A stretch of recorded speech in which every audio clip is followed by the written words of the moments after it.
All right, let's go Tampa Bay Bucks at the Seattle Seahawks, Sunday, 4:05. Oh, this should be a 4:25 game. What are you doing, NFL? Seahawks by 3 here. Fun game here. Bucks coming off their first loss, and Seahawks coming off a nice win last Thursday night against Arizona. Can Sam Darnold in Seattle keep it up against Tampa Bay? Tampa Bay very banged up still. Even with players coming back, there's as many players leaving. Bucky Irving banged up. Mike Evans out for a few weeks still. It is rough injury-wise for the Bucs right now. It is, yeah. And they're a little bit like San Francisco in terms of, like, the record is really good, but you're kind of a little bit concerned by the underlying fact that everybody's hurt. But they keep finding a way of at least, I mean, they didn't win last week, but they hung tough and almost came back and made it happen. Like, they are finding a way of keeping in these games and keeping it competitive. And they are at least theoretically getting all these guys back. Like San Francisco, Baltimore, they've at least got one hugely key player on that isn't coming back. It's already done for the year. Tampa Bay, okay, they're banged up, everyone's hurt, but they're all coming back at some point. So the Bucs just need to not even keep their head above water, but like win enough of these games that once they do get everyone back, they're still in position to be where they want to be, which is minimum win the division. Even if they're not necessarily in the hunt for the number 1 seed or whatever. I think in their case, it's a credit to their depth. It's a credit to, I was dropping the stat last week about Baker Mayfield's total EPA when under pressure. I haven't seen the updated number on it, but last week it was like 12 to no one else is even positive or barely over positive. The number of key scrambles that Baker Mayfield's had, a little bit of turnover luck that I just keep reciting because it is amazing how it's rolling in their favor right now. But I think the depth that the Bucs have built has helped keep them afloat quite a bit. And then you hit on it's why you just keep hitting on draft picks. Again, whether they seem like needs or not just Emeka Egbuka being able to step in at receiver, Jacob Parrish, what he's done at corner. He's on everybody's all-rookie team through 4 weeks here. So he's playing really good football as a third rounder out of Kansas State. So they've added a ton of depth and been able to stay afloat here despite all the injuries. I think it'll be a challenge. Again, last week was the Eagles' defensive line. This offensive line going up against the Seattle defensive front. Yeah, which will be a challenge. They are much better on that offensive line just with Tristan Wirfs returning and being able to upgrade a couple of spots along that offensive line.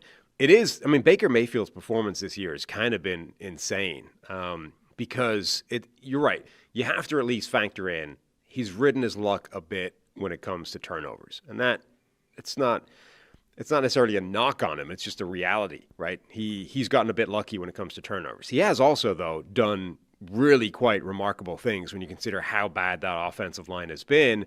He's been top 10 in terms of pressure to sack rate, and that's a quarterback-driven thing.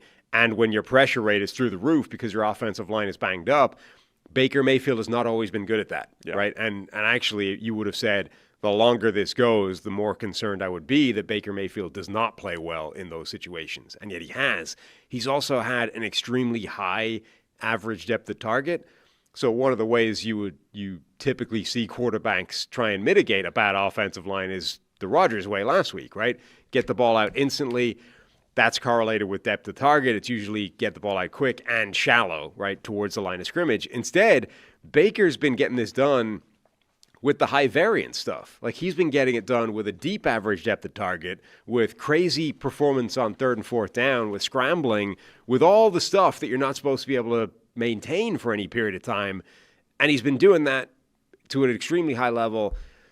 I would not say without major mistakes, because the major mistakes have been in there, but he's gotten lucky with the major mistakes sometimes. So it's been really quite impressive for Mayfield kind of keeping their heads above water until that line improves. And now hopefully with Wirfs back, it can settle back in to kind of, he gets a bit more help. Hey guys, real quick, only 40% of our viewers are actually subscribed. So let's change that. Hit that subscribe button. And now let's get back to the action. Yeah, I agree on that part being impressive and the fact that, he's led those fourth quarter comebacks and, got to have it situations on key 4th downs, key 3rd downs, moving the chains however they can. You also have the fun 2018 NFL draft narrative. Baker Mayfield, number 1 overall. Sam Darnold, number 3. Former teammates in Carolina. Yeah. We are getting the road creamsicle against the Seahawks blue, the Road old school creams blue. go again. Yeah, we're getting like a straight up 1987 uniform matchup And here. it's just better than the normal. And it's just better. Yeah. It'll be an all timer as far as the uniform matchup. Throwback, the only thing it's missing is the Kingdom. That's the only thing missing here. The throwback Seahawks uniforms are legitimately some of my favorite in the NFL. They are so much better than what you wear normally. And this is important analysis that people need. I'm trying to paint a picture for what you're going to see Sunday. Well, we knew the second they were, here. wearing road creamsicles, that was, how could they lose? If JT is in the chat, I am curious his take on Seattle's end here with Sam Darnold. Are we getting? I've been calling it the classic, old school Shanahan Kubiak type of passing game. In our crack research staff over here at 33rd Team, confirming that a little bit. Seattle averaging 11.6 yards per play on play action, and also the longest or furthest average depth of target in the league at 15 when using play action. So when they have run play action with Sam Darnold, the deep post to Jackson Smith and Jigba, they're getting the ball down the field, and it is as I've said a few times, low volume, high value passing attack right now in Seattle. Even with the running game kind of being hit or miss, it's better when the run game's hitting, but the pass game has been very efficient. Darnold playing confident, good football so far through 4 weeks. No, he has. He's been really impressive. And I think, between this and last season, you have to conclude that Darnold is just good now.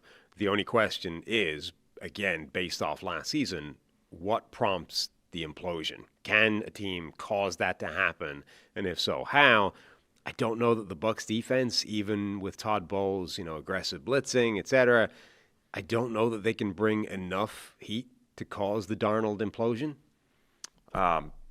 Other thing to keep an eye on here, Seattle's run game, as I said, and then Bucky Irving and, potential injury there. It looks like it'll be Rashad White and Sean Tucker.